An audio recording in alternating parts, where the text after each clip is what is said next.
அற்பற்ற ஆசை துறந்து அன்றாடம் உனை வணங்கி சரணமும் அடையும் பொருள் நீயே மாதேவா தேவா.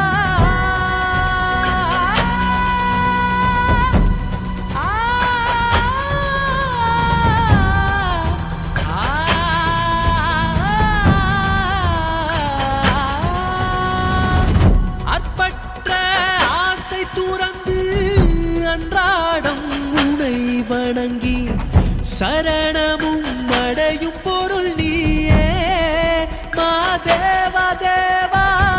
ஆள் கொண்ட சபலம் தீர எப்போதும் நாமம் சொல்வேனே தூய பரம்பொருளே மாதேவா தேவா சோஜுகாதா ஹே.